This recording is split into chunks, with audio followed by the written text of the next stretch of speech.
Beleza, galera? Ó, terceira questão da prova da UERJ, prova aberta, prova discursiva de Física, vestibular 2025, ela diz assim: uma esfera maciça e homogênea, presa por um fio inextensível e de massa desprezível, encontra-se com metade da sua superfície imersa em um recipiente com água, conforme mostra a figura.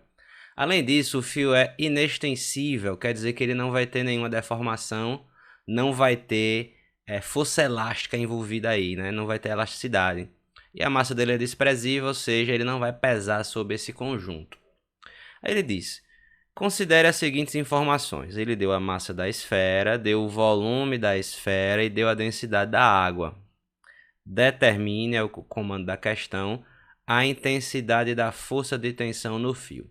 Ora, quando a gente fala de força, a gente pode lembrar logo da segunda lei de Newton, né? Ou das leis de Newton de maneira geral.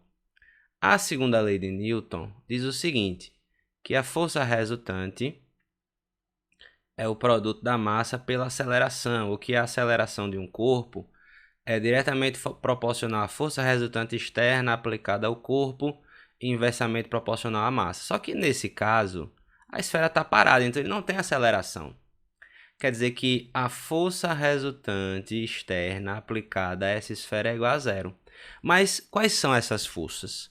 A gente tem, com certeza, a força peso para baixo. Nós temos aqui no fio a tensão, que é justamente o que a questão está pedindo, né? Só que, como essa esfera está, parte dela imersa num recipiente com água, a água aplica uma força na esfera para cima. Essa força a gente chama de empuxo, né? É a força que um fluido aplica no objeto que está imerso nesse fluido. Então nós temos três forças aplicadas aí a essa esfera.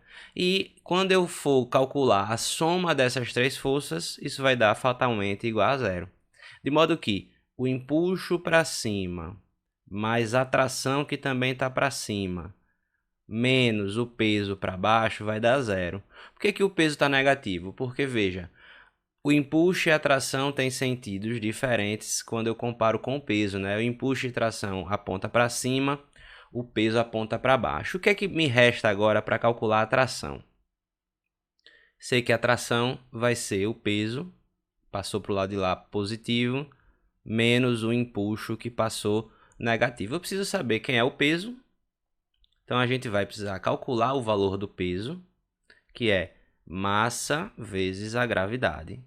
O peso, então, vai ser a massa vale 0,8, a gravidade vale 10, tem lá no comecinho da prova, né, na introdução da prova.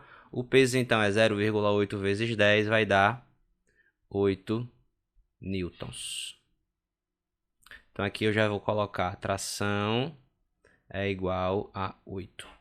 Beleza? A tração é igual a 8. Agora vamos calcular o empuxo. Para calcular o empuxo, a gente vai usar a formulinha do empuxo, que é a seguinte, ó. O empuxo, ele é a densidade do líquido vezes o volume do corpo imerso no líquido. A gente chama isso de volume submerso vezes a gravidade. O empuxo, então, vai ser a densidade do líquido vale 1000, a questão deu aí, né, que é a densidade da água. O volume do corpo vale 6 vezes 10 a menos 5, só que apenas metade está submersa. Então eu vou pegar a metade desse bicho aqui. Em vez de ser 6 vezes 10 a menos 5, vai ser 3 vezes 10 a menos 5. E a gravidade é igual a 10. Quando eu fizer essa conta, colocar o 3 aqui para frente, vai ficar 1, 2, 3, tem esse outro zero aqui, 4 zeros, fica 10 a menos 1, né? Menos 5, mais 1, mais 2, mais 3, mais 4, fica menos 1. 3 vezes 10 a menos 1 é igual a 0,3 newtons. Esse é o valor do empuxo. Agora a gente tem facilmente como calcular a tração, né? Fica 8 menos 0,3. A tração ou tensão no fio vai ser de 7,7 newtons.